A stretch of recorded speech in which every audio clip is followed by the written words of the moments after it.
Сәлем достар. Бүгін сіздердің назарларыңызға өте дәмді тағамның видеосын ұсынамын.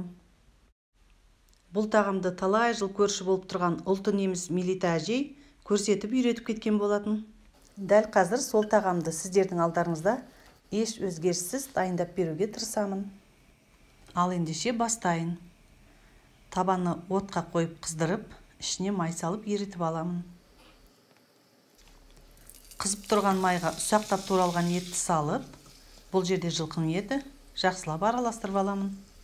Ендігі кезекте ет қызарып қуырылу үшін үстіне 1 шай қасық қант қосамын.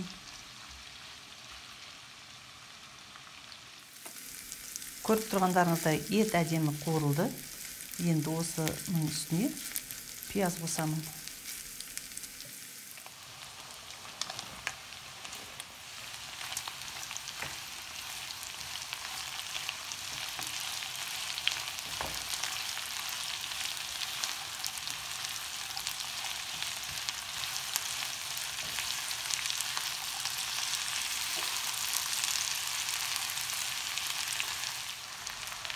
Ет пен пияз шамалы қуырылды.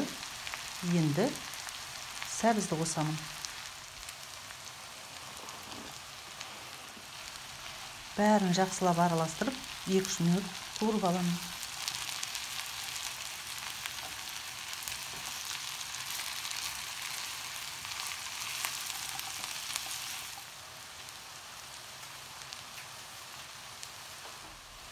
Осы жерде дәмін келтіру үшін шай қасықтың басымен қара бұрыш, 1 ас қасық тұз, 2-3 дана чеснок және 1-2 лавр жапырағын салып қоямын.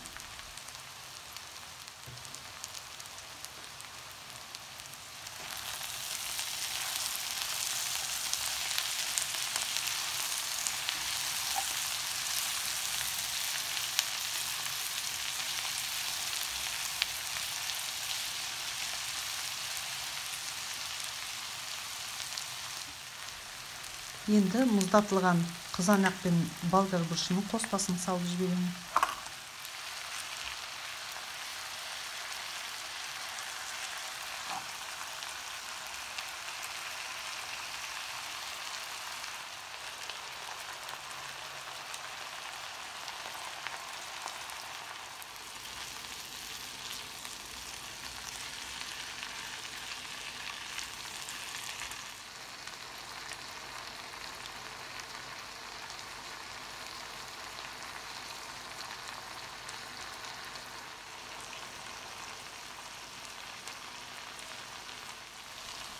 Бәрі жақсы қуырылды.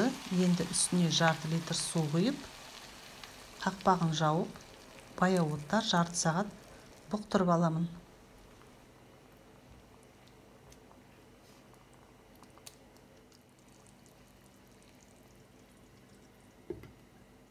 Осы уақыт өткенше қамырын илеуге кірісемін.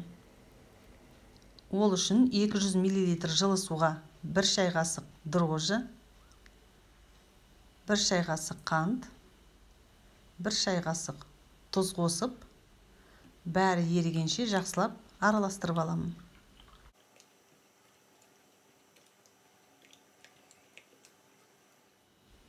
Қамырға 400 грамм ұн алдым.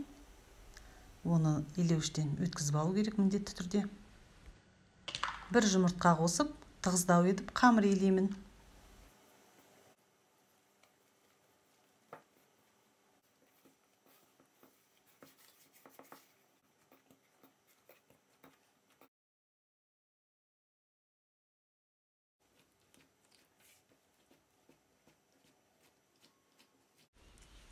Қамырды иі қанғанша 1-10 минутқа бетін жауып қоя тұрамын. Міне достар, уақыт өтті. Қайтадан жақсылап басып, кейін 5 минутқа тағы да бетін жауып қоямын.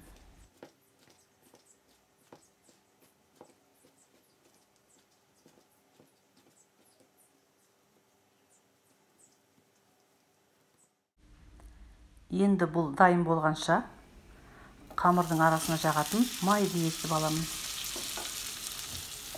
Бұл жерде мен қолдың сары майын алдым.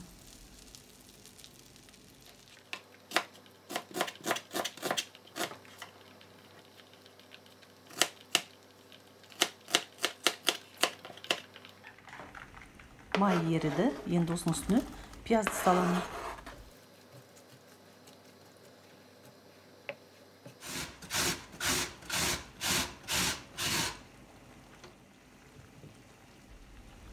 Пияздың үстіне енді сәбізді қосамын. Жақсылап араластырып, шамалы қуырып аламын.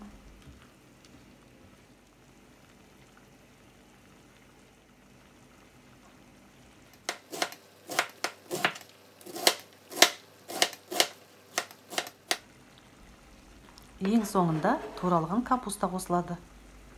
Осының бәрін жақсылап араластырып, әрі қарай қуырамын. Дәмін келтіру үшін шай қасықтың басымен қара бұрышпен шамалы тұзын саламын.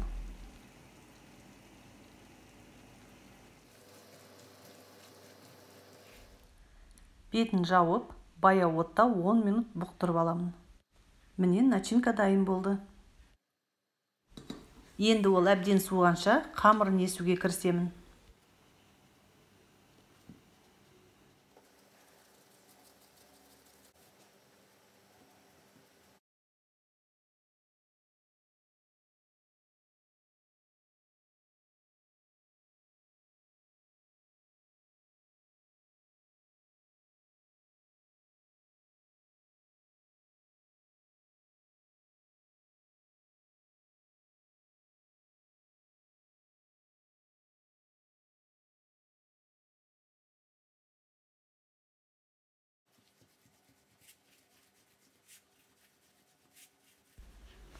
Мінекей қамыры да дайын болды. Етіміз де пісу шегіне жетіп қалды. Енді бұның үстіне картошкасын саламын. Картошканың үстіне шамалы тұзын салып, жарты литр су құямын. Енді бетін жауып, бұл бір қайнағанша күтемін. Оған дейін жаңағы дайын болған начинкамызды қамырдың бетіне бір келке етіп жағып аламын.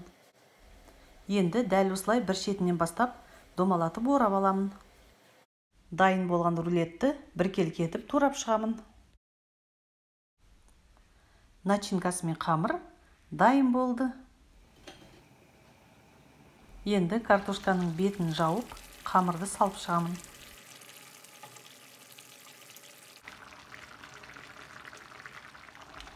Бетін жауып, орташа отта жарты сағат пісіремін.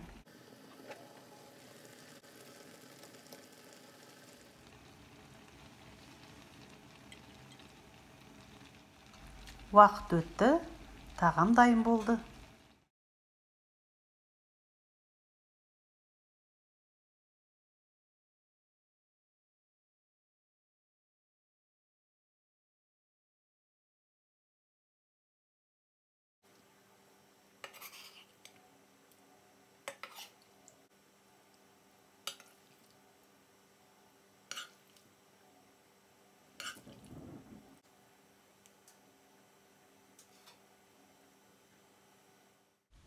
Астарыңыз дәмді болсын. Достар, осы видеоны басынан аяғына дейін қарап, зейін қойып тыңдағандарыңыз үшін алғысымды білдіремін. Мен осымен сіздермен қоштасамын. Келесі кездескенше аман сау болыңыздар.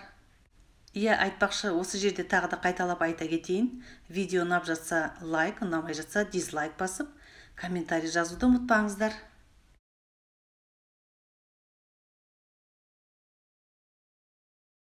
Ал енді менің каналыма жаңадан қосылған жандар болатын болса, міндетті түрде тіркеліп алыңыздар.